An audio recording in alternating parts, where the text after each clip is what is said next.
shining a beacon on the bazaar.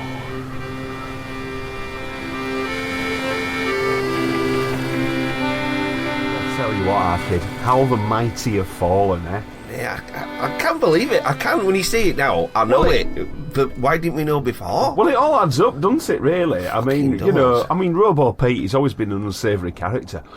But a paedophile...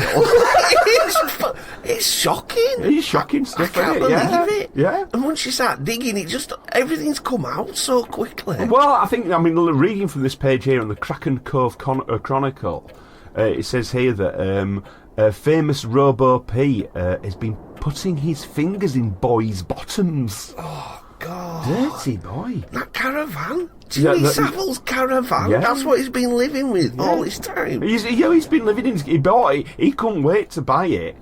He's gone deep in red for money to get Jimmy Savile's caravan off of it. Oh, it cost a fortune. All he wanted to do was sniff alt seats. Dirty. Can you imagine Fish-fingered He didn't dirtbag. wash it or clean it or anything. He just went around smelling it all. He wanted to smell alt seats in Jimmy Savile's caravan, right?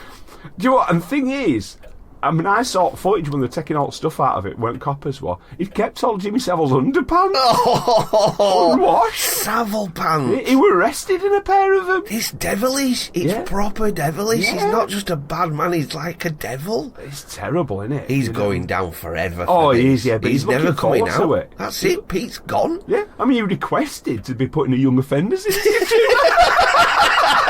He's in his 50s. Even Rolf's come out though, didn't he? That little quote from Rolf. Yeah. He was fucking So terrible. Rolf was in tears, apparently. Yeah, he's the only person with Rolf Harris cry about the monstrosity of his behaviour. He made Rolf Harris cry because of his behaviour. Deep in, Jimmy Savile wouldn't have been happy about this. You know what I mean, even though how bad Jimmy Savile was. Rowboat Pete basically makes Jimmy Savile look like him. Well, makes him look like Jimmy Savile before he fell from grace. Absolutely terrible behaviour. There were that cook. Remember that cook? They were the worst paedophile. Some cook. Oh yeah, there was one. Yeah. Yeah. He's got nothing on Pete. Nothing. That's what they said. Cook's got nothing on Pete, on Rowboat Pete. So we won't be having any more Rowboat Pete on. I'm not visiting him. No, I'm not visiting him. I didn't like to visit him before I knew he was a paedophile. That's stupid. Yeah. I was tight with him. I didn't even know. You used to got drinking with him and I stuff. used to pass out all the time. Oh no. Were he dosing me up? Oh, remember you used to come back with all that stuff in your undies. Oh. Not that you wear undies. Exactly. It was all fall down my pants, down on my trouser leg. Yeah. Oh, no. So What's that's he it. done? No more Pete. Oh, well, that's the thing, you know. I mean, we won't be getting any reports from him from things. But it was disgusting, though, wasn't he? You know, he didn't like having kicking about. No, he's better. The island's better off for him. I'll tell you what, the Dolphins do much better service Well, than he this is does. what I was just going to ask you, because you've been coming in bringing out boxes from shore and stuff. We've still been getting all your grog. Yeah. We've been still getting efficiently. we've been still getting all my health food and things like this, and my bottles of water. Yeah, my cruise and peanuts. Yeah. So where's it all been coming from? The Dolphins, like you say, mate. You know, remember my lady friend? Oh, yeah. Well, but hang about. You had a lady friend who was a dolphin, right? Yeah. And you getting up to all sorts with a blowhole and everything, you know. But after that, you know, you had a big fallout and the dolphins fell out with us. I've had to, make amends with their old man once I got him sweet, you know what I mean? How do you do that? Blowholes. They love it. Well, they do, love it. They do love it. They're off their heads, honestly. Yeah. You know, I look at Pete and think, yeah, I wouldn't say they're worse than Pete. No, they're not. No, they're not worse. They're just a bit fun out the dolphins. Yeah. Clean. Proper clean all the time. Well, no wonder they're having a bath all the time. That's it. That's what they're having.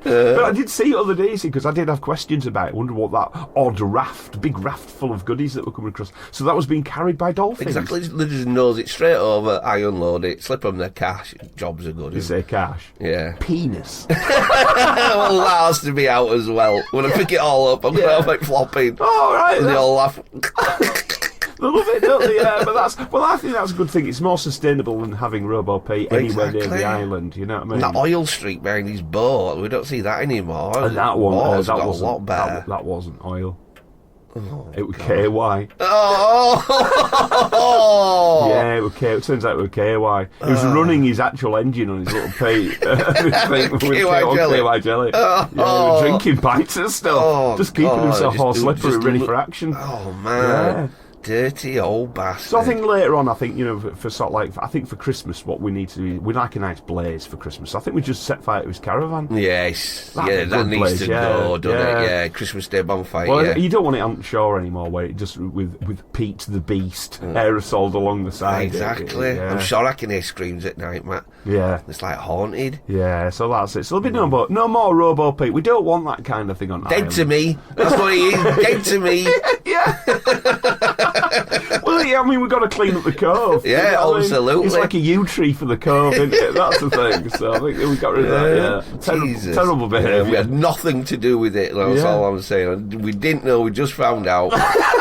Jesus Christ. Don't look at it was. Yeah, exactly. Don't be raiding the lighthouse. Yeah, don't look under my mattress. Yeah, but all the stuff we've got, although it's a bit fruity, it's not illegal. Oh, mine's all top shelf materials, you know what I mean? Not the... top shelf materials. Not the bottom shelf. I always remember one time what we used to, this is awful admission, isn't it? Go on, let's get it all out, clean cove. What we used to do when we'd been out for a good few nights out or something like that, we hadn't pulled when we were younger. Me and my mate, if we'd had some money left over, we'd go get a few jazz mags. Absolutely, pissed up. Yeah, that's what, together? Yeah. Well, no, what we we won't get in bed. We won't get in bed. Go on. But it was like we'd say, right, I'm going home today, right? He'd give us a lift back. We'd nip to the shop, get a couple of jazz mags. Absolutely. He'd drop me off at my house. He'd go off with his jazz mags. You know what I mean? He'd sort himself out. You know what I mean? And I always remember I'd gone to this particular establishment, this particular sort of newspaper shop on a Sunday morning, and I'd got a few bits and put them on the counter right there. So this guy adds it up, and it was about fucking 15 quid. Yeah. Speciality. And they're going, bloody hell, fire. So that's, I was obviously shocked, right? And this shopkeeper just gave me eye anger. Did Sir exceed his budget?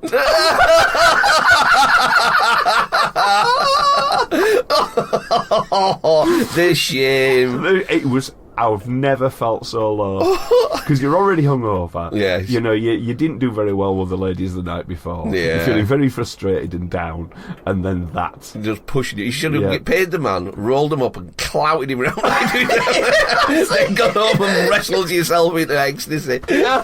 Wrestled. It would have been a bit low. You know? I don't do any of that kind of thing anymore. That was a long distance. That was in the early 90s. When you were peaking, yes, I've exceeded my budget. My budget is thoroughly exceeded. I don't know, just silence a lamb him straight in the shop. Multiple megs. Big splatter. Wow, the bombshells keep on coming, Skip. I know, but I mean, that's my little confession to say that's about as dirty as I've been. But it's nothing compared to I blank all mine out, so I'm alright. Oh, that's a good idea. Yeah, blank them straight out. Just erase them straight away. So I think we need to get a little bit cleaner. Yes, I do feel cleansed. It's nice he's off. We know where he is, and he's gone for good. He's gone for good, no more Pete. And I think a lot of people would be a bit sad about that, but I think the majority of people would be quite glad, really, because they couldn't understand it. Exactly, I couldn't. Yeah, absolute gobbledygook. Crazy old bastard. So I think now what we need to do, I think, now we've got that all out of the way, I think we need to settle down for a bit of casting now. That'd be nice. Because this is Kraken Cove, the podcast that shines a beacon onto the bizarre, and I'm Matt. I'm a clean Benny. Yeah, well, no. Slightly soiled. Yeah, that's it. And it's a nice frosty morning here on the Cove as well. Yeah. So crisp, clean, frosty mornings, fresh starts, kills off all the germs. Kills off the germs. Like I never thought of that, you're right. Yeah, kills off the germs, and so the dirtiest germs gone. And now, so what we need to do is get down to a nice bit of clean casting. Oh, lovely.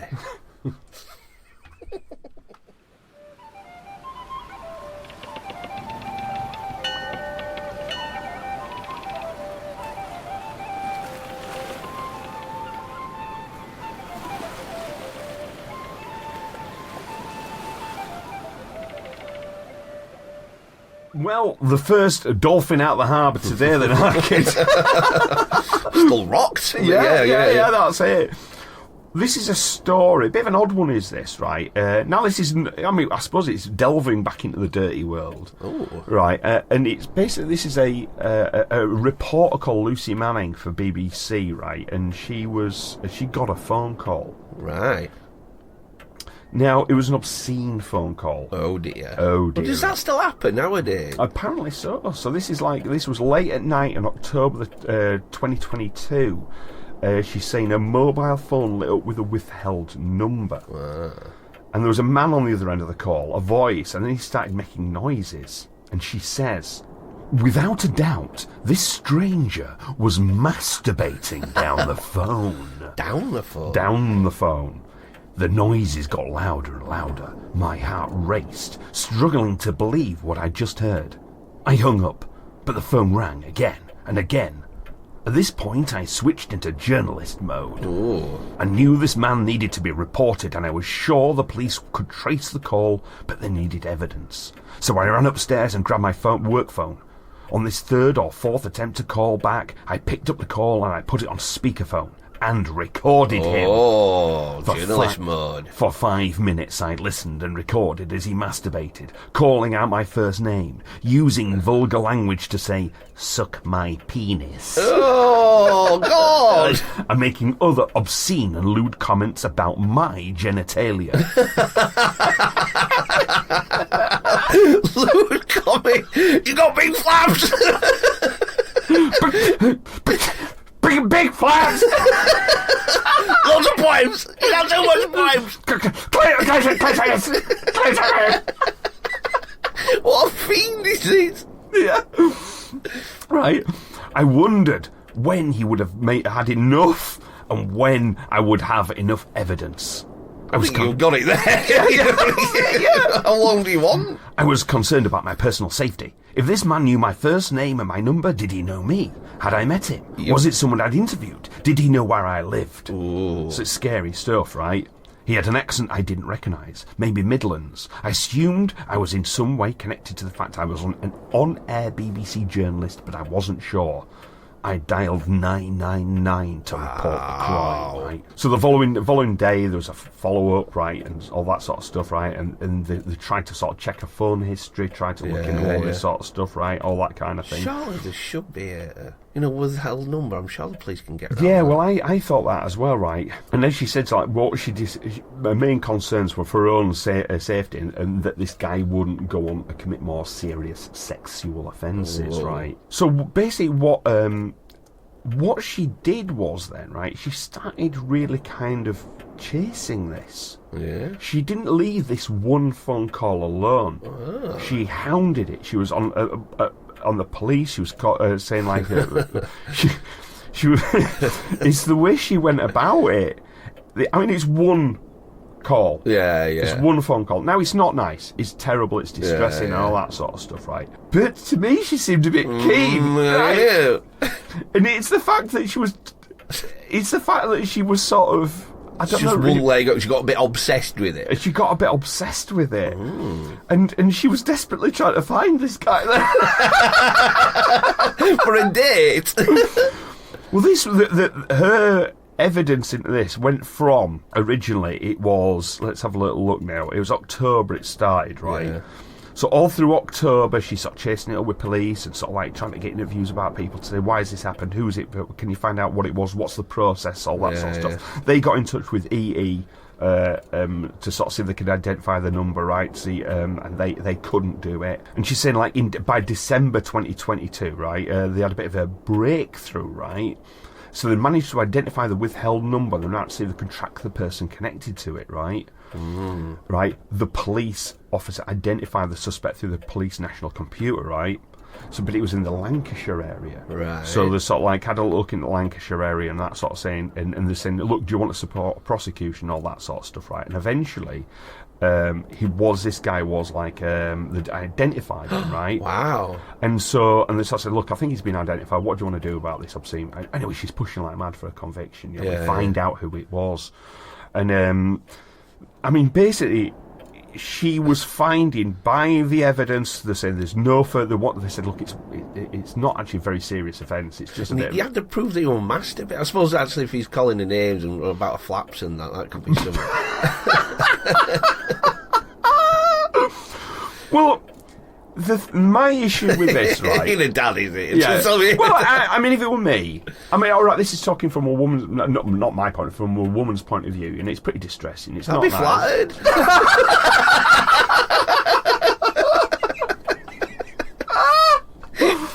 I just think she's seen. It took us 6 months, all this whole thing, right? This 6 months, you really, really pushed on with this sort of thing, and I'm not sort of like belittling the size of the sort of like the distress it might have caused, but I just want to go back to what she said, right? You know, and she goes, the noises got louder and my heart raced, right? Oh. And I rushed her to record the call. Yeah, for keepies. Yeah, but it just seems that she was a bit over keen for my money. No, I mean, it's not. That's quite a big allegation. It's what? It's quite an allegation. It's the fact she was recording it. She's telling I mean, is this a story? I mean, she's rushed into it. There's lots of people gone through lots of stuff. You know what I mean? I mean, me and you, with the places that we've worked, right? We've seen some bloody dreadful things. I still see dreadful stuff all the time. You know what I mean? Yeah. Well, this is it. So, but when one sort of, obviously, she's a very educated person. You know, she's working for the BBC. She's a correspondent. And I'm just, all I can think is, how sheltered are you if this one phone call that you've got and this person talking about your genitalia while he's having a wank over phone is something that you're just going to absolutely obsess over. It's like that bit the police said, we're convicted him, he's in jail. She's like, yeah. And then it just zooms down to this really empty desk. Yeah. He's gone nowhere else. What are you doing, love? Yeah. You haven't got time to be doing that.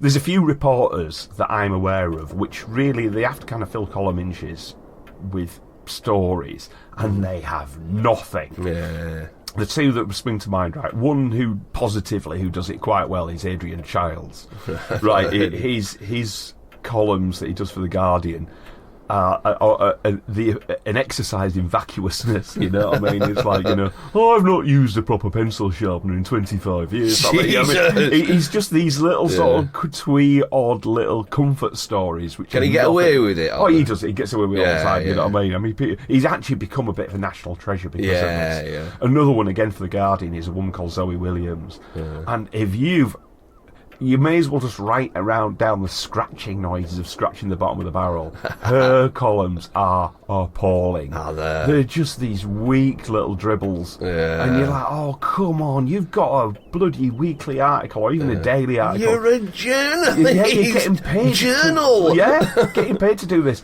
And to me, this is what this smacks of. Yeah. Something's happened to me. Yes. Yeah. That's exactly what I'm trying to... Yeah. This is, in the real world, it's a bitter note. Yeah. You know what I mean? Again, it's not to belittle the fact that this is a sort of an offence. And it is an offence. It's illegal. The guy's obviously... It's a pretty funny one, though. It's a pretty... you know... You don't have to listen. Yeah, but I don't think she felt threatened. No. And now, this is my point. She wasn't threatened. She was excited. Ew. Yeah, and I'm not saying sexually necessarily. I don't think she was. She was very giddy. Yeah, this story has landed right in my lap. Yeah, as you quite rightly say, empty desk is thinking, shit, what am I going to write about? Oh, well, like Ghostbusters, isn't it? You got one!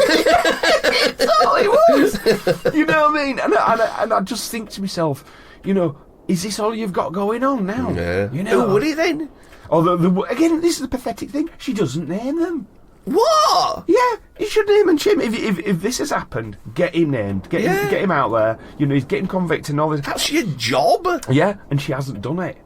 And it was just when it stuck out, because I'd first seen it and I thought to myself, you know, bloody hell, this is a bit of a shocker. Yeah. And obviously I had a little bit of a giggle. Then when you reread, you're like, wait, this ain't right. Yeah, it's just a bit of note, you know what I mean? I think she starts talking on here as well about during this time. There was the whole Sarah Everard case with Wayne Couzens, the police officer, who'd been doing obviously obscene, terrible things throughout his police career and eventually killed this woman. Wow. During the COVID era, I think 2019 or something like that, you know what I mean? It was absolutely terrible. But she's talking about this case as a thread throughout her story. Yeah. It is not comparable. Yeah, absolutely. It is not comparable. Yeah. She has not had a police officer phoning her up out of the blue, obscenely sort of saying stuff and doing things, you know what I mean? She just had some odd perv, managed to get her number, perhaps got a grudge or something, I don't know what the whole score was, but it's turned into an absolute non-story that she's filled with a bit of fluffery and flummery. And she just hasn't sort of, it's not gone anywhere. The only thing that really has any meat on the bones, excuse the pun, is this entire sort of thing to start with, these little details of this vulgar language of encourage her to suck his penis. Things like this. And she just got giddy about it. It's a funny way to spank one off, though, is that, isn't it? That's like a funny one, is that? Well, I mean, I'm with her in the sense that, you know, this is just the start of what he's doing. Like it could lead on to more horrible things. Yeah, you he's know? getting him off in a weird way, isn't he? And how many other people is he phoning? That's another thing that you've got to wonder about. And all right, don't get jealous. Tears up and that. She's what? There were more. There were others. I thought I was special. I thought he really liked my Fanny. Those were all lies. He'd never seen my tuppence. And that's what got me. I just thought to myself, you know, in the great scheme of things, you got a BBC article written because you're a BBC journalist. You've written this article and got it in the press and everything like that. And if you look at what everybody else is going through and what they've seen and what they've done and where they've been, every workplace I've worked, maybe bar one, some dirty old bastards tried to nip my genitals all the time, you know, all the time, on a daily, you know what I mean? I've been genuinely sexually assaulted at work. Yeah, absolutely. Proper felt up by old men. And you look and think, it's a cheap laugh. You want to see me flinch and you want to see the disgust on my face, but you're still doing it. You're still doing it. I got ear raped. Oh, did someone get you? Yeah. Oh. It were ear raped. It's true. Shit. It was. I did a job wrong at work, right? And this one guy, this absolutely filthy guy, disgusting, unwashed guy, got furious because I'd gone home and he had to sort of kind of partially fix the problem that I caused. Yeah. So the next day when I came in, he was furious because he had to stay at home and he wanted to go to a pub. So he'd had to stay at work, and he wanted to go to a pub and he couldn't do it. And he was like, "Fucking hell, have you been here last night? I fucking killed you." And he really went off on him. But I could tell he were really enjoying the fact that I'd fucked up, and he was like, right, I'm gonna get him. Right. And we had a chemical processing unit, and you had to change the chemical on this thing. It was quite hard work because you had to kind of hunch down and get underneath it. Be all vulnerable. And he goes, right, you get under there and change that fucking chemical on that machine. Oh no. Right. And I'm fucking down there fucking fitting, and I heard him naming, fucking mumbling and swearing and carrying on like that, and he goes, and he fucking suddenly grabbed me, right? And he goes, right. He says, I'm going to fuck some sense into you. Oh my God! Right? Oh my God! And next thing you know, he's dick in my ear. And he had all of my hair in my head, right? And he's absolutely banging away at my fucking ear, right? He had his dick in my ear. Oh my God! Yeah, ear raped. I was ear raped. Oh God! Yeah. Oh, don't crazy tissue that. It's all right. It's all right. It's better letting everybody know. But compared to her story, that's a real story. Yours. That's a real story. Well, like that accused with Judy was. Can't need a lick. Jesus. Yeah. It's out there, isn't it? It's out there. You know, but I'm not embarrassed about it. It was horrible. You should be. There's something generally wrong with you telling that story on air. I'll tell you what, I couldn't wash that ear enough. I'll tell you that, I'm afraid. And he were horrible, I know he was. Yeah. God. But I'm not saying what happened there was right. But is it that wrong? But I think a lot of people, and it's also, I think there's a big thing nowadays where you say, don't belittle other people's stories because to them it might have been a really big thing, you know what I mean? But I'm going to do it. Trigger on that. Fucking hell. Because it isn't, You know, I just think get a grip. Yeah, you know, we're never going to hit the big time with this. One listen to this episode, we're buried. Any chance of stardom? We have dug a big sandy hole and we've both held hands and jumped into it. Let's wait for the tide to come in again. See what happens. Well, do you know what it is? If things like that happen, right? Yeah, you're right. Contact the police and all that sort of stuff, and say, right, you know, if it happens again, I think that's when it starts getting fucking sinister. Yeah. And then it's happening all the time. Yeah, just a one-off.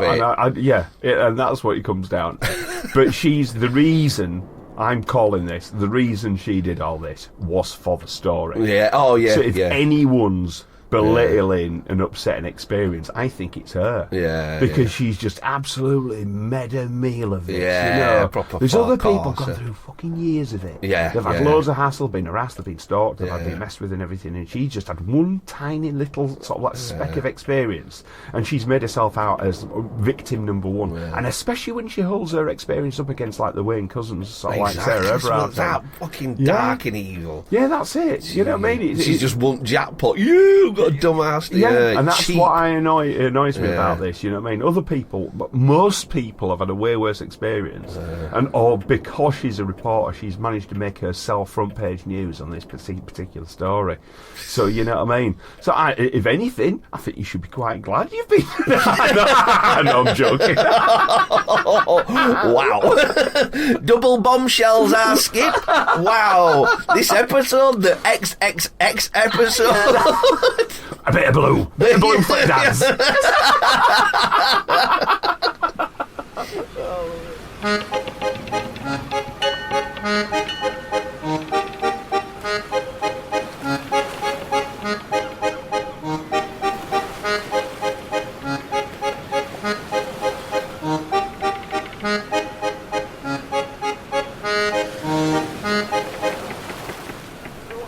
I'm afraid we're going to stay in the world of the dirty arcade. I think this episode should be just filth. It should just be filth all the way through, really. You know what I mean? But there's something about this that I find quite quaint.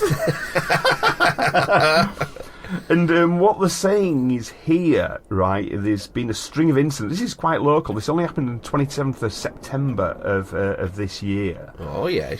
And police are investigating a string of incidents of men using sweets to lure boys into vehicles in North Yorkshire.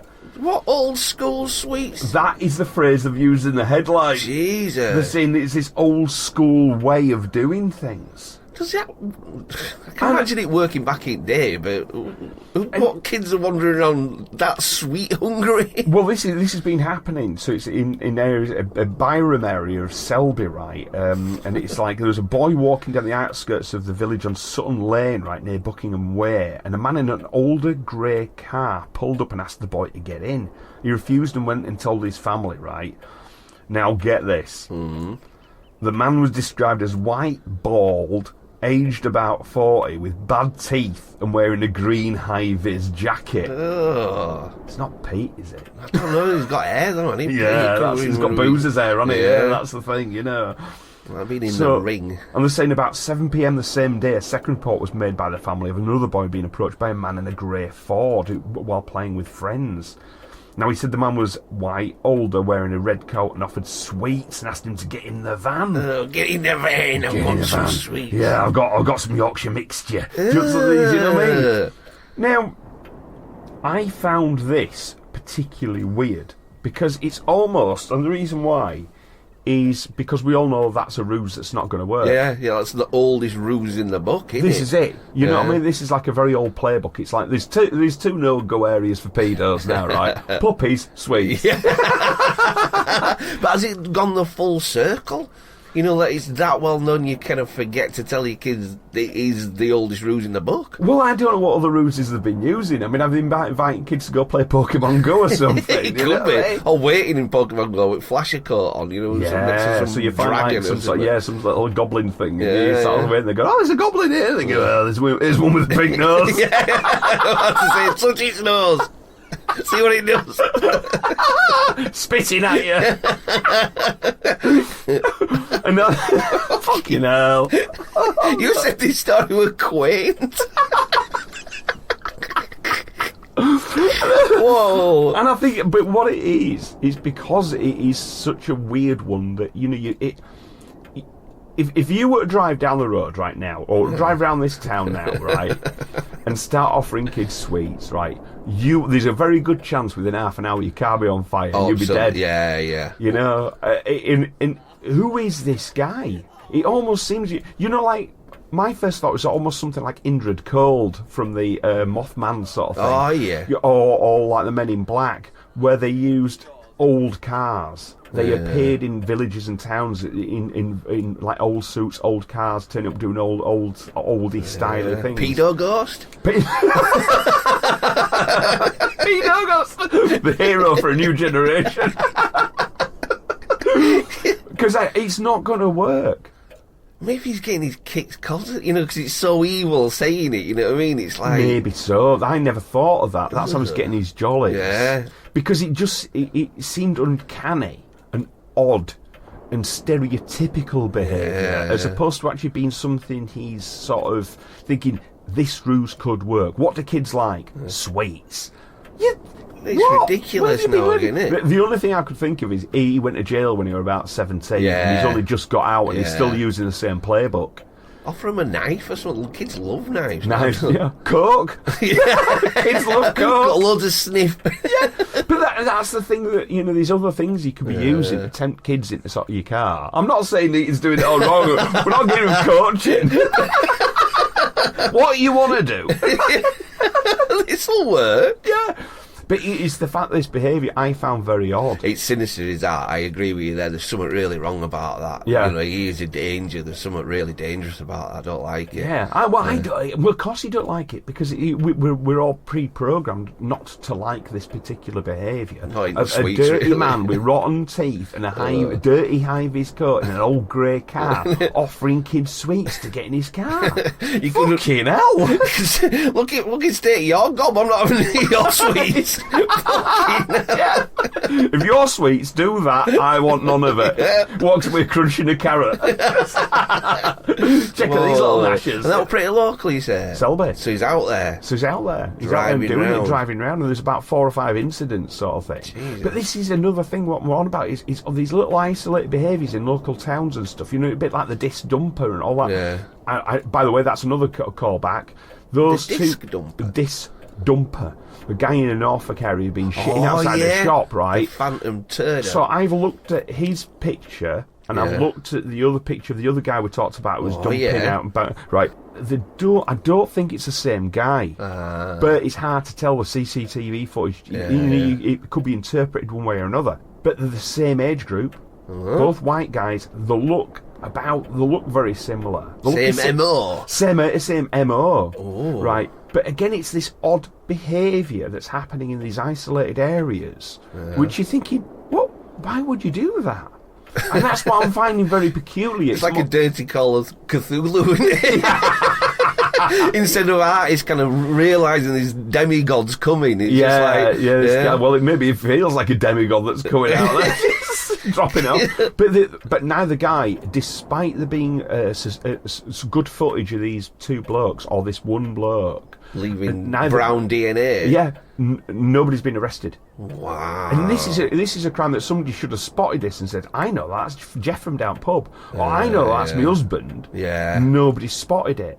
Now, same as this guy, he's never going to be successful in what he does, this particular thing to try and grab kids, because there's a lot of stuff now, especially with like the fast alert for getting kids in cars and things like that. There's now a fast alert saying, oh, little Jimmy's gone missing. Police in the area are absolutely swarming the area for it, you know. But he's slipped through. In this day and age, without CCTV, he just disappeared. This is it. This is what's weird. So both these guys who've been taking a shit, not spotted, not seen, not caught. This guy driving around these local areas, really... Hey, he's wearing fucking Ivies. Yeah. How more conspicuous is there than that? You know what I mean? And still nothing. Offering kids sweets and nothing. surely with CCTV, he's got to drive in and out unless he's just on that estate. Well, this is the thing. This is something I'm getting more and more interested in. Isn't this sort of like a great big winged reptile taking off? Like we talked the other day about this sort of like the shug monkey. And things. I am actually getting really interested in these odd little micro behaviours of odd people in little isolated areas. Of just you're seeing that little bit of strangeness and thinking, wait a minute, what? Yeah, surely. Because it's a trigger for me because he's not obviously. So when you say, there's been a guy driving around sort of offering sweets to kids, you think, bloody pedo. No. Let's just peel back a couple of the onion layers here. What kind of sweets did he have? And who was it? that could be the make or break. Well, that's it because he's got rhubarbs and custards. I'm in that car like a flash. Yeah, a bit partial, Yeah, or like we said before, more of a modern incentive. Yeah. But no, gone for the sweets. He's gone for the true, and as they said in the headline of this, the old school pedo route. He's gone for. I think pedo ghost is the only thing that. I think it could be. I think we've got pedo ghosts on the thing. Oh, that's awful, isn't it? Pedo ghost. What's next? And that's. But that's why I wonder. But this is something I'm giving a bit of a call out to the old KRAKEN Cove listeners here. These are the little behaviours we need to spot of the oddities. I think it's almost like alien behaviour. You're like the grey, you know. Yeah. And this is when I say about Men in Black, and people said they turn up and they've got weird disjointed arms and limbs and things like this. I think this is odd behaviour. This might not be people. Yeah. Alien craft, a new abduction technique. It's a grey car. Who's to say, it could be like a UFO. This could be like an alien trying to abduct kids. He's had enough of trying to sort of take people out of when they're asleep. He's just tempting them in with spacecraft to take them off somewhere else. I was thinking with pedo ghost. I used to with pedo ghost, I think. But I think other behaviours. Look at odd things. Look at the odd headlines where somebody's done something and you think, that's not right. Yeah, it doesn't fit. That's the phrase I'm looking for. Phantom Turder and that, those two are similar, you're right. They don't fit in this world now. Fit. And that's the thing. We're seeing a bit of a lifting of the veil. We're seeing a sort of like the back rooms. We're seeing some odd behaviour that doesn't fit in. If it had been, like I said before, a guy driving around in a really flash car or whatever he's doing and a bit cleaned up and he's there saying, I've got a bit of weed, you guys want some spliff? You got any mates want something? You can totally, that fits in. Yeah. This is not.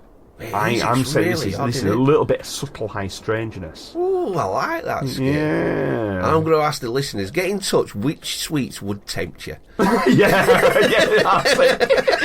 If you're going to get fingered in a car, wheat is the confectionery of choice. So I won't go for sweet, I'd probably a pack of Pringles or something like that. I think, want to see pop, you just can't stop.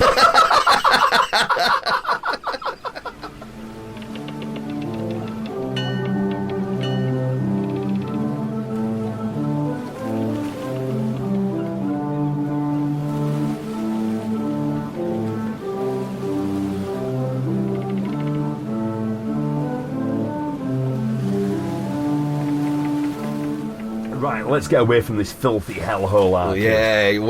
Let's get dirty. Sewer. Let's climb out of that disgusting, sewer. You know what I mean? So now what we're going to do, we're going to get across the Atlantic. We're going to fly across to Milton in West Virginia, right? Which is America. So we're off to America, right? Let's go. But there's been a problem over there. Now, the biggest fear, right? If you're going to talk about like a disease you could catch, right? Yeah. What's one of the words? Ebola or something like that. Yeah, bad in it, stuff really like that. Bad, yeah. Monkeypox. That looks bad, doesn't it? But from our childhood. All right. Disease. Something you can catch from our child. Leprosy. Leprosy's bad. Yeah. What about rabies? Oh, yeah. Rabies is a good one, right? Anyway, right? There's been a massive problem in America, right? People have started. Have you ever read the book or seen the film for Cujo? No, but Cujo's a good choice actually. Outbreak. No, calm down. Gandhi.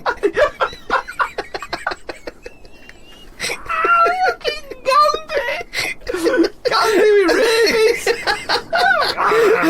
there's loads of them round it. One bites the next one and that. Yeah, Jesus. it'd be fucking bad, that, wouldn't it? You know what I mean? Mouth, all over his sandal. No, what's the one with Boo Radley in it? I'm having an absolute breakdown. It's the... Boo Radley? Who's he? Have you not seen it? Oh, I'm going to fucking Google it now. Fuck's sake.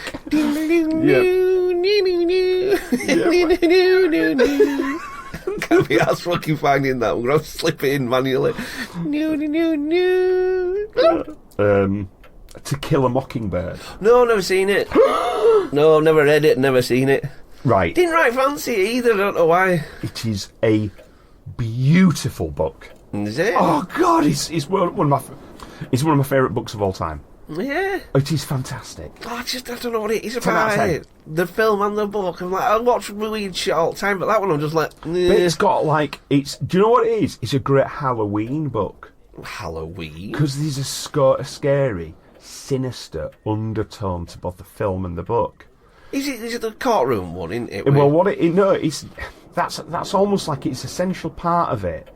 But what it is, it's about like small town America, very small town America, and it's based almost like, you know, like Stephen. I mean, you can tell Stephen King was influenced by it. Yeah. In fact, it's like it's around the kids, and the kids are seeing sinister goings on, creepy happenings. Ooh. But while all their little sort of childhood adventures and creepy happenings all occurring, there's very serious and very important things going in within the society.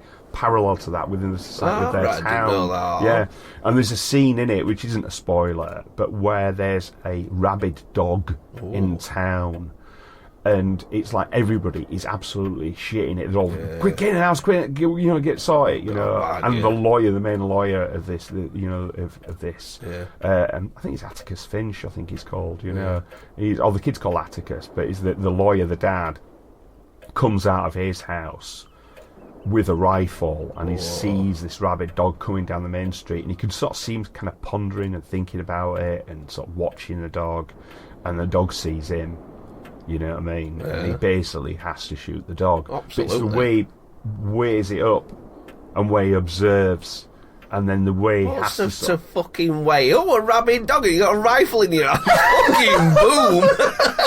Blow his fucking ears off. That's the sort of essential part of it. It's not just, that's not just what's going on. You know what I mean? Yeah, There's a lot going on. It's a metaphor.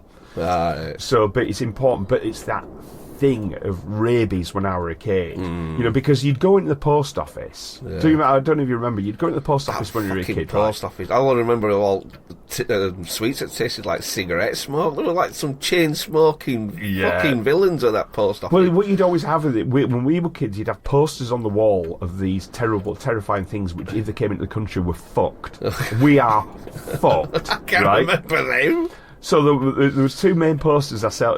One was rabies. Yeah. So if something comes across there, you've got to be careful. I saw the English Channel as the last defence against rabies. And on the rabies advert, it'd be this poster, but it's just this snarling, sort of howling dog, or salivating, going wild. It's like saying, you be careful, you bring an animal in the UK, it could have rabies. And you bring rabies to the UK, we're fucked, because everything's going to get rabies. Wow. It was literally like a zombie movie. And I was thinking, fucking hell, fire. Thank God for the sea. Thank God for the sea. Yeah. That's the only thing, because we didn't have rabies. France had rabies, all of Europe had rabies, America had rabies, America had killer bees. That was the other thing that would come in. I would they're still coming. Yeah, still coming, but that was the terrorists. I thought, fucking well, killer bees get across here, we're fucked as well, because they've got killer bees and they've got rabies. And they've got quicksand. The other poster that they had up was Colorado beetle. Colorado beetle? Did we have the same childhood? No, you were reading posts. I was buying fucking sweets that tasted like shit. Right. Oh, Mockle says, looking at you, why are you smoking so much? Yeah, I think you're probably right there. But the Colorado beetle was an insect, which if it came across here, I think it was like it ate potato crops or something like that. And if it got in amongst all potatoes, we're fucked. You know what I mean? No potatoes. Oh, and all I could see was these things, look out for Colorado beetle, look out for rabid animals. And I was like thinking, fucking hell, this is terrifying. We did have different childhoods. I couldn't give a rat's ass. All you want is fucking gobstoppers and facing like fucking Benson and Hedges. That's why I got hooked on smoking, because of that post on me. Well, these fucking gobstoppers are boorish, aren't they? Oh, fucking hell, fire. I'm dying for another one. Have you ever seen... I've never seen a rabid animal, I don't think. No, you haven't, because it's the nearest thing you'll get to a rabid animal in the UK is very, very possibly and potentially is a bat. All right. They're the worst because someone died the other week, didn't yeah, they? they did. Yeah, it was a little kid died the other week when they'd actually gone at the bedroom, found a bat in the bedroom, and the words, oh God, better get the kid tested for rabies. Got the kid tested, had rabies, died. You do not recover. You cannot recover from rabies. You can't recover from rabies. You can't recover from rabies. They've got nothing against it. Once you've got rabies, you're fucked. I think there's you're actually scaring me now. More people have actually walked on the moon than recovered from rabies. Oh my God. So back in the day, I think you have to catch it sort of... So no one. Well, No, I believe. I did hear an account of somebody who managed, but what they went through to recover from you it. won't want it. Yeah, and every time you sort of think you've got rid of it, it starts to come back. It is absolutely brutal. But this is what was happening. The main place people have been catching rabies in America has been actually through things like prairie dogs. Oh, yeah. Because there's a bit of a TikTok craze of people going out and oh no, it wasn't rabies. They go out on the prairie and find prairie dogs, and they have fucking plague. They have fucking Black Death. Black Death of prairie dogs, yeah. And that's thank God for the channel. That's what I'm saying. It is, isn't it? Yeah. Getting a dose off a koala. That's it. You get chlamydia off koalas. I'm going to start carrying a spade around with me. Oh, stop touching animals. Are you listening, Pete? He won't be. He won't be at all. He's fucking nuts deep in a fucking kangaroo. But this is the issue they've had as we come back to Milton, West Virginia, and then they've started seeing the raccoons. Oh, fuck. And all the raccoons looking around thinking, fuck. The raccoons are absolutely, just as the lawyer in forgot the name of it. Kill a Mockingbird. To Kill a Mockingbird. Fuck me. I've got brain tumour. I need to hear it again. Have we got fucking rabid raccoons? Is that what you're saying? They're all rabid? They're acting exactly like that. So they have like a lean when they walk. Sort of foam at the mouth. They lean and hunch and bunch themselves up. Now they're obviously, because the brains have been sort of destroyed and damaged. And a big problem with things like rabies, right? They call it hydrophobia as well, is another thing, is that they don't want to drink or can't drink water. That's it, yeah. They want to drink, but they can't drink. They find the water, they're foaming at the mouth. And part of the instinct of it, and this is the horrible thing about rabies, is it makes you want to bite people, because that's how it's transmitted. It fucks the mind up in a way to say, I'm going to bite you like a fucking zombie. Oh my God. And then when I bite you, you catch rabies. It is a zombie disease. How does little stuff like that affect you that way to pass it on? It's fucking frightening. It's just evolution of it. It's the evolution of the disease and sometimes of the fungus. So there's a fungus now which is absolutely in the press everywhere. It's in all the shops. Everybody's buying it. Everybody loves cordyceps. What? Right, there's loads of mushrooms they're using at the moment. It's things like lion's mane. I keep hearing, yeah. And one of them is cordyceps. People going wild about cordyceps, right? Yeah. It's been used in Chinese herbal medicine for centuries, right? People and now they're finding the absolute use of cordyceps and saying, actually, no, this is an incredible fungus. But one thing that it does is it infects a lot of insects, does cordyceps. Right. Gets into insects, and in its source, the particular one they use for medicinal reasons is I think it's somewhere mad like the Himalayas or somewhere like this, and what they do is they can see these little stalks coming out of the ground, and they dig them up and they'll find like a little cocoon of like a moth, and that is infected with cordyceps, and they snap this little stalk off, and this is what they use as a herbal medicine. Cordyceps infects lots of other animals. Now if you Google what cordyceps can do, it basically infects animals that go a little bit mad, then they'll crawl up a tree. They'll get as high as they can up this tree, grip on, cling on, then suddenly this great big shoot erupts out of their head. The fruiting body of the cordyceps is a massive long stalk, comes shooting out of their head like something from fucking Alien, right? What? And then starts to spread spores from its new height, so it can spread from a further distance. What the fucking... Someone's going out his brain. Yes, but that fungus has infected all those special areas that can make it move.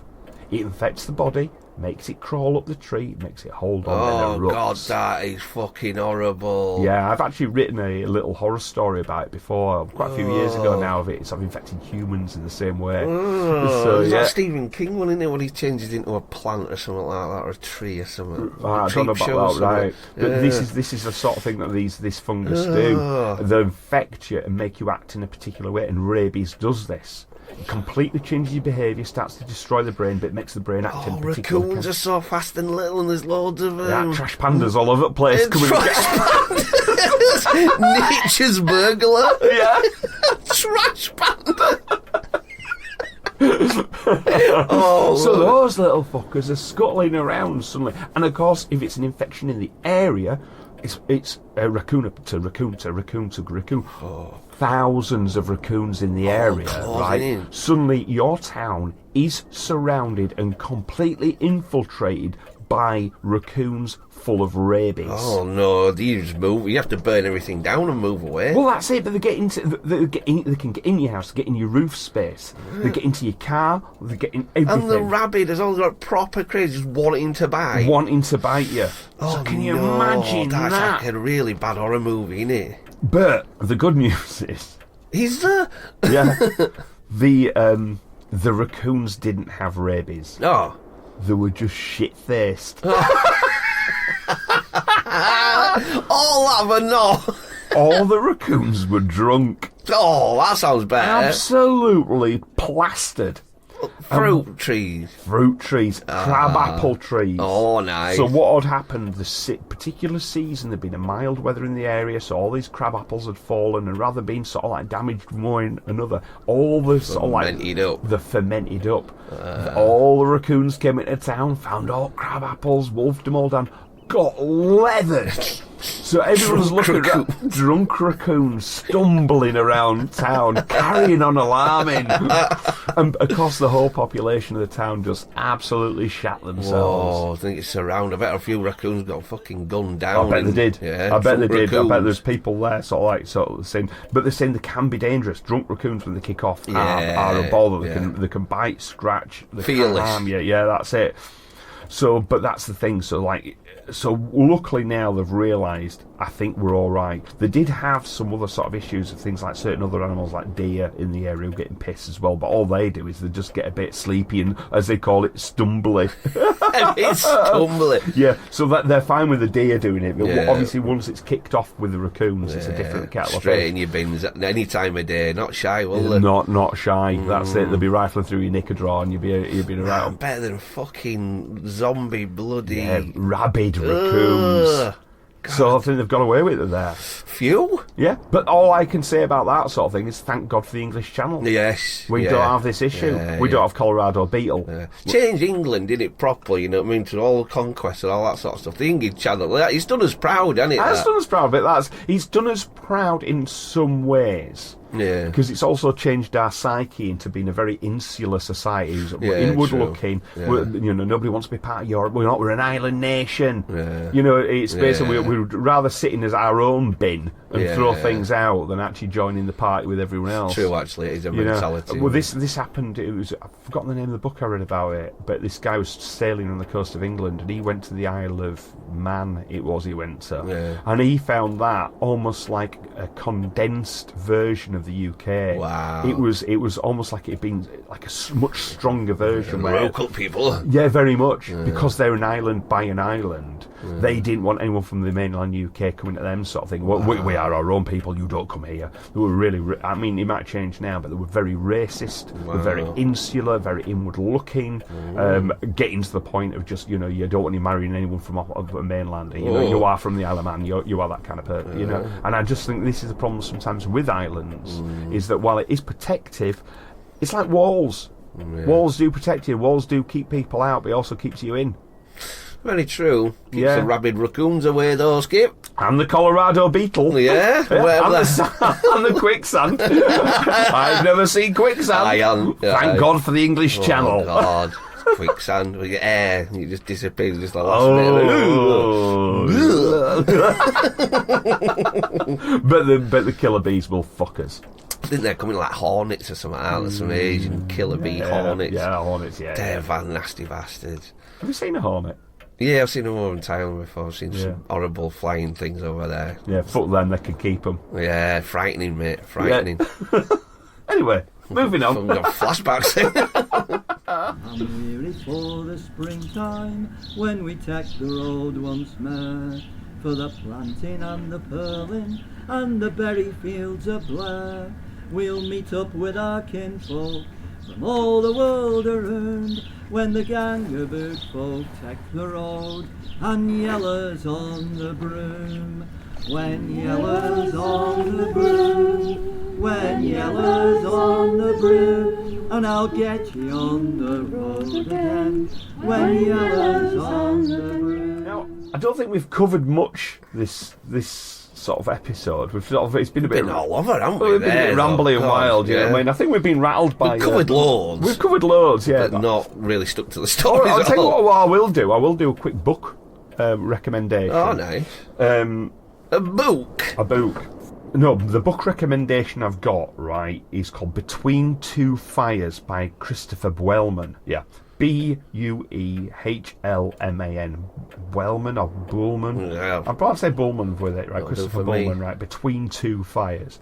It is fucking fantastic. Is it still sci-fi? Have you moved away from sci-fi? I've moved away a little bit from sci-fi, but I've not moved on from it. Yeah. You know, I mean, I will be reading more sci-fi.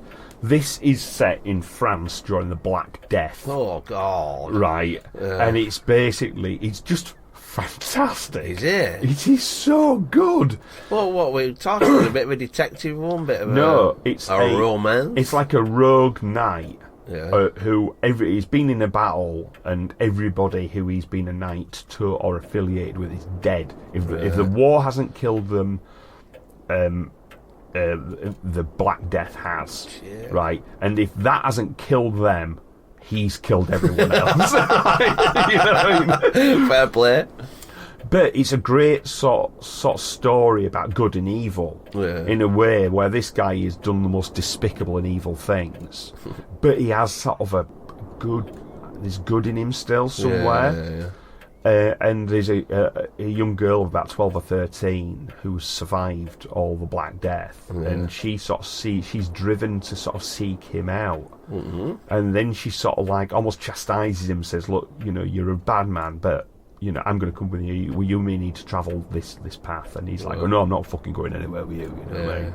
But then he sort of does reluctantly. But she is almost like plagued by visions of saints. Wow. So she's like a pure girl who's almost like a little bit who's getting sort of like these Joan of Arc visions. Joan of Arc type of visions, which is driving this mad knight on as almost like her protector. Yeah, like on her crusade type. But in this, there is he's having to battle actual demons in it. Demons made flesh walking the earth. Whoa! There's just insane people he's having to come across and fight, but she sort of helps him as well. Oh, sounds pretty cool. I can't wait to start reading it. Is it? It's like, are you halfway through? No. Which is even better. That's good, isn't it? Yeah, when you really get into it, you're like... I can't recommend it enough. It is such a good book. Oh, that's unusual. And he's an unusual writer as well, so he's done some books which people go, a bit odd. He seems to have been a little bit self-published at times. He's an odd author that I've never really come across. This book I've only just recently, it seems to be taking off a bit at the moment. It was written in 2012. Right. So it's like it's 12 years old, yet people are kind of discovering it a bit now. Slow burn with it. Proper slow burn.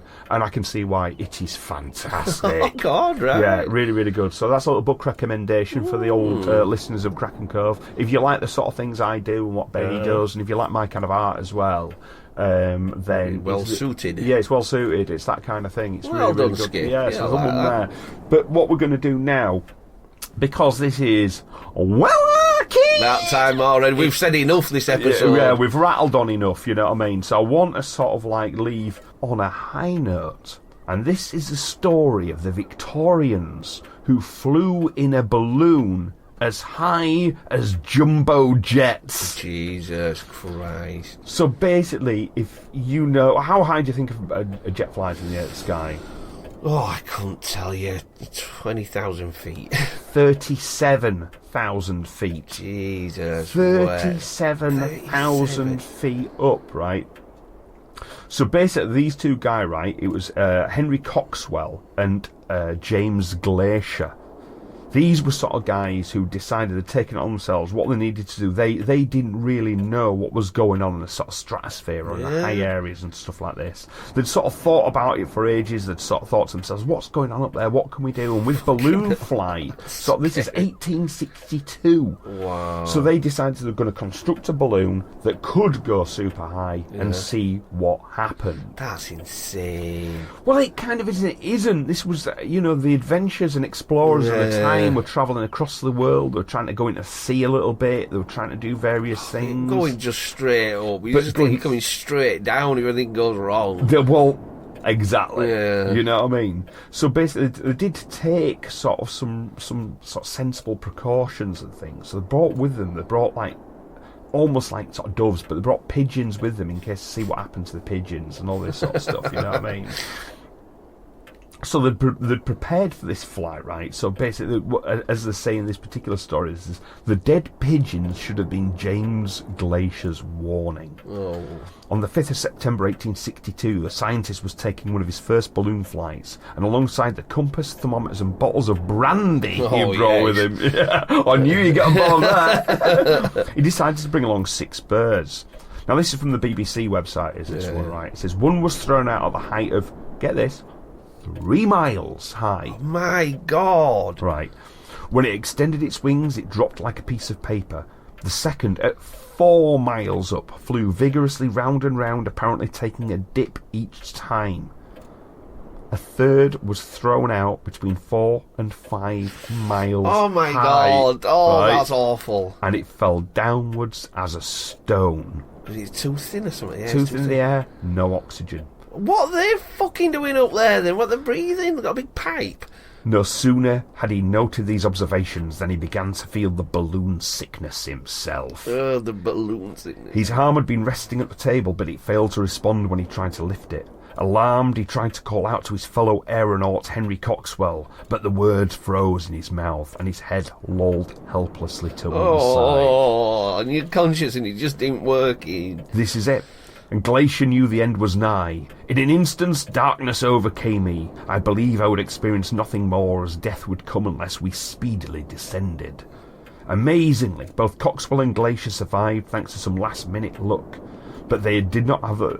But had they not, they would have drifted to their deaths at the edge of the Earth's atmosphere. Oh, well, what happens? You won't burn up, would you? You just gently go through it. Well, this is the thing that a lot of people do. I mean, I do know a little bit about this because this is going to happen again very soon.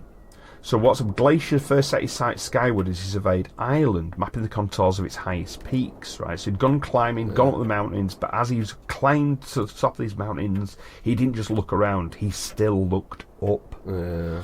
His interest only peaked as he moved to the great observatories of Cambridge and Greenwich. So he started looking through the telescopes and looking up as well, right? And often, when a barrier of cloud had suddenly concealed the stars from view, I had wished to know the cause of their rapid formation and the processes in action around them. So even then they're thinking, well, why or how are clouds forming, that kind of thing. This is in the mid 1800s. This is still, all these things are undiscovered and unknown. So the ballooning had progressed somewhat since Lefroy Robert tried to guide their balloon flights with oars and umbrellas at the end of the 18th century, and ballooning was now an increasing interest to scientists like Glacier. So what they're really using there, they're seeing Glacier, the balloons, not just as sort of modes of transport, but mobile laboratories, observation posts. If they need to see what's happening in the sky, go into the sky. They can find it. You got a table and stuff like that. That's it. So to rise, they would have thrown sand out of the basket, and to descend, they would have opened a valve to let some of the gas which was captured within the balloon to rise. They'd suddenly realised as well they didn't just have to heat the balloon, they could trap certain gases which would cause them to ascend. So what their idea was then, they'd just gently release gas, and as they descended, they had an anchor. That was the idea. They'd anchor onto trees and they hoped to climb through the trees once they descended, right? But I think, to be honest, that, as they called it then, these were travellers on what they described as the aerial ocean. Wow, that's weird, Yeah. isn't it, when you're looking at it like that? Now, if you look at some of the great fictions of the era, there's some superb sci-fi stories about it, where people did sort of travel into the air in balloons, and what they found was lighter-than-air creatures, sort of like living and inhabiting all the upper planes of the atmosphere that cool. never descended. And they had such thin, light bodies that when they died, as they descended, they just kind of broke apart to nothing. Oh, that's trippy. I like that. One of the evidences that are found for these bodies and things was a substance called star jelly.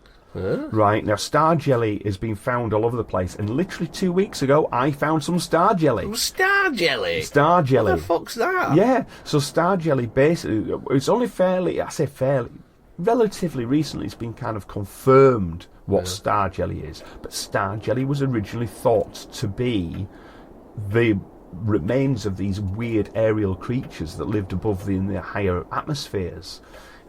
Or other people who didn't believe in those creatures would think there was something else. It was one of these things that it was a mystery, a wonderful mystery, was star jelly. What it really is within frogs and toads, they hold almost like a condensed amount of this particular stuff that makes their frog spawn. They hold it within their body. When it comes out and hydrates, if you see like in a pond, you see massive amounts of frog spawn, that can't all fit in one frog. It's this super condensed slime that swells up in water. Yeah. So when a heron or a bird like it kills a frog, taps it up, mainly what it wants to eat is its internal organs, like things like the liver and brain. It's not bothered for the meat of the frog, because that to a lot of animals is quite poisonous. It wants to get into certain organs, stabs it open, rips it apart. What falls out is this condensed substance which is in the frog or toad.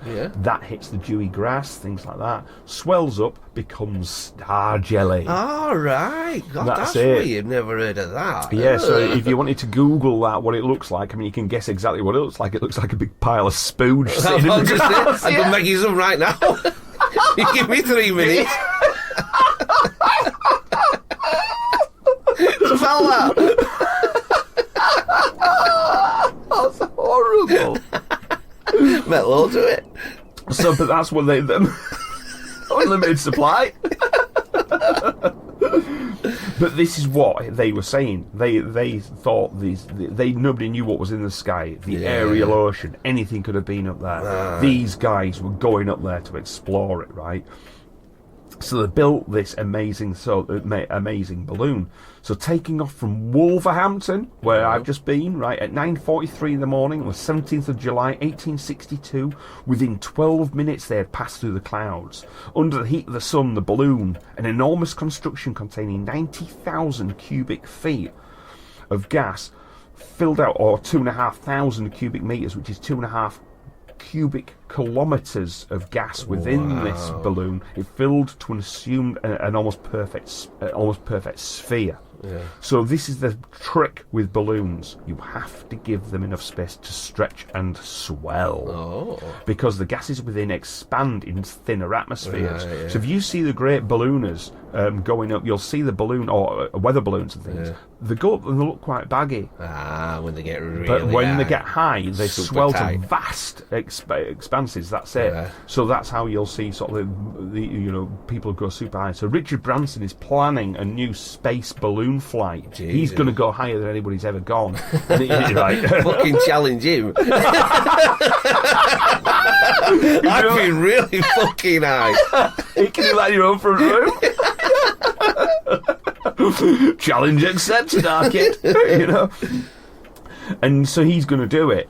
Is he going to man it again? He's going to man it again, yeah. So he's going to go up in a balloon. He's going to do it again. He's going to go super high. He's literally wanting to go to space, not just the higher atmospheres. He wants a balloon that's going to go even higher and go into space. He's always been there's a long time since he's been fucking about with stuff like that. Yeah, that's it. He's been up for it. He's a bit of a traveller in that sort of sense, right? But I mean, as they sort of say here, really, with we're used to flying around. We're used to going to this height that this guy's gone to. I mean, we travel abroad. We technically, me and you now could go that high as this balloon now.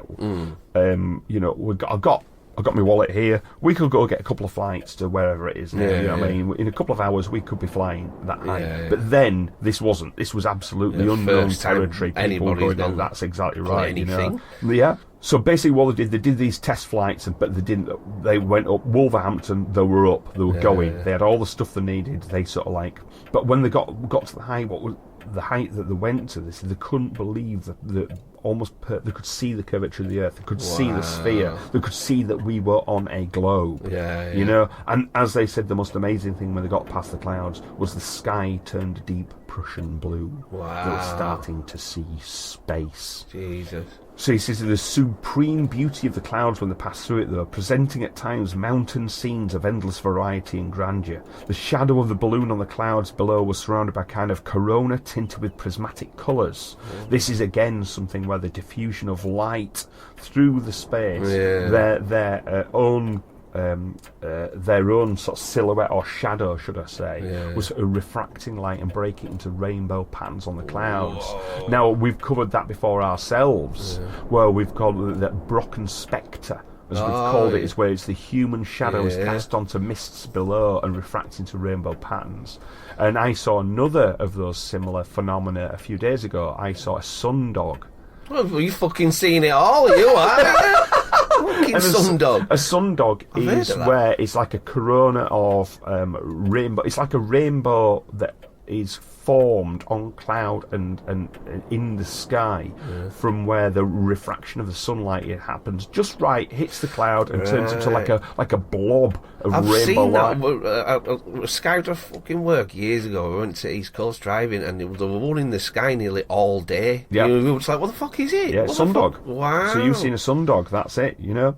So this one again from 5th of September, it says, a flood of strong sunlight burst upon us with beautiful blue sky without a cloud, and beneath us lay a magnificent sea of clouds. Its surface varied with endless hills, hillocks and mountain chains, with many snow-white tufts rising from it. As they rose beyond 5 miles into the sky, so by now the birds are all died or let go, right? The temperature dropped below -20. They began to notice difficulties with vision. I could not see the fine column of the mercury in the wet bulb thermometer, nor the hands of the watch, nor the fine divisions of any instruments. His vision was going blurry. Oh my God, go down! Yeah, that's it. Clearly, they needed to descend. Yet the balloon's valve line had become tangled with the other ropes. Now, the valve line is the one that keeps the gas enclosed. You undo the valve line, you can release gas, you can go down. God. This was all tied up. But because they're becoming confused as well, they couldn't undo the ropes. Oh, God. So Coxwell had to climb out of the basket to release it. This is a guy, his vision's going, he's getting dizzy. -20. -20, right? So he had to clamber the rigging to undo it. While he's doing this, Glacier was slowly losing consciousness. Up on the ring, which is like a ring that it's like it's almost. I think you know it. Yeah, there's like a metal ring that hangs and holds it all together. And the strings go up to the balloon. Exactly right. Up on the ring, Coxwell felt that he too was losing control of his limbs. Realising that his life was at risk, he grabbed hold of the valve line with his teeth and yanked his head several times. To his immense relief, it opened and they began to descend. Oh, risky. Glacier awoke to hear Coxwell muttering vaguely above him. "I have been insensible," he said, but wasted no time in returning to his experiments. I then drew up my legs and took a pencil to begin observations, he recorded in the book of Travels in the Air. Of the pigeons, only one remained with them by that time they'd reached the ground. It seemed so traumatised by the experience that it clung to Glacier's hand for 15 minutes before fleeing. God. The pair estimated they had risen to 37,000 feet, which is 7 miles off the Earth, that is 11 incredible. kilometres. Nutbars, wow. So they never fully understood what balloon illness was. They couldn't really work it is, but they realised that it has been suffering. They thought it was something similar to the bends when the water, so they travelled too high too fast. But they didn't realise that there wasn't enough atmosphere or oxygen to sustain them. You know, Glacier reported somewhat stoically that had been unscathed by the incident. No inconvenience following my insensibility, he went on. So after that, it made another 21 similar flights. Wow, my God. So the highest any man's ever been into space in this was Felix Baumgartner. Right now, I mean, you might have seen his footage of him going into space by balloon, and he basically wore an astronaut suit. Went up into space, and he took a balloon flight up there. How high do you think he went? So these guys went 7 miles up. 10. 24 miles he went into space in a balloon. Oh my God. So, but what he did it, then he jumped out. Yeah, that's the one. But he went in an almost fatal spin as he was falling, so that wasn't good fun for him, you know what I mean? But, you know, like I say now, we've got, so the Virgin Galactic balloon they're going to do, is going to go, and it says that they have plans to go into somewhere, well, at insane heights. They're basically going to go into space by balloon, you know what I mean? But if these first flights, if these guys hadn't done it first, well, Coxwell and Glacier, they hadn't really done this sort of thing. Yeah, you know, they were... No data. Well, that's it. They wouldn't have the data for these flights and all that sort of stuff. So these guys were true sort of like pioneers. Proper adventure. I like that, you know, Victorian era. You know, when you see like The Land That Time Forgot or anything like that. It's that kind of feel to it, that they could gone up there and there's monsters and weird floating things and cloud castles and shit. Anything they could have come across literally anything. They were travelling literally into the unknown. And it was also the joy of it was, although they could have come across all these fanciful things that we talked about, like creatures and stuff. The real unknown was data. They didn't know what was up there. They didn't know what effects they'd have, and the only things they had to test it on was doves or pigeons and themselves. They must have wrapped up tight, though. That's the thing. You know, I'd love to see what they were actually wearing. They were a picture of them before they went up with just the tackle and the clothing and stuff. That's how I've seen a couple of pictures that were knocked up later, but they were quite silly because they actually rigged up like the basket of the gondola in a sort of studio, and there's them two guys in top hats with 12 mustaches standing there like a pair of idiots. Whereas in reality, you know, I mean, I'm sure they were still quite in formal wear while they were doing it because it's 1860. But the reality is as well, they will have had to wear very, very thick furs. Yeah, you'd be beavered up, wouldn't you? That picture, should you? Oh my God. Yeah, they'll have beavered up. So there we go, the Victorians who ascended into space. I love it. The imagery of that. Victorians. That's it. Don't come any more cyberpunk. And all sun dogs and seen on top of the shadows and clouds. That's mental imagery, isn't it? That's really it's absolutely wild. Well, they just come down again. I wonder how long it took them to get down. I don't know. I'd imagine you'd go a bit cautious. Yeah. Because I bet once you start descending, you must start to worry like, fuck, that's the Earth's coming up really fast. You know, but I bet you were bloody grateful to get down. Good scientists and all to actually survive that shit. That's mental. Well, great to survive it, great to get data, and then to go do it again. You know, it's wild. So I'd love to see what their actual sort of their contribution to the science of space flight, air flight, that kind of thing. Must be aeronauts. Yeah, proper aeronauts. That's a cool story, Skip. I like that. Yeah, I like that. And they weren't filthy either. No, they were not obscene about the cove there. And it's not controversial either. It won't get us cancelled, that one, unlike the start of the show. I might just have to fucking edit all that start and just leave the end. We might have a chance of stardom. Yeah, so go easy on us, listeners. Yeah, please. If you have had an obscene phone call and you're absolutely devastated by it, we do apologise. But if you'd like to send us details, we're quite interested to hear what they said. Or if you'd like to give me a dirty phone call, that'd be quite good. Yeah, just obscene, a bit of heavy breathing, talking about Ben's penis. You got big bums. Oh, thank you. Walking around and springing your step. So, without further ado, it is left for me to say it's a big bye-bye from Matt. And it's a bigger bye-bye from Benny. You take care, guys.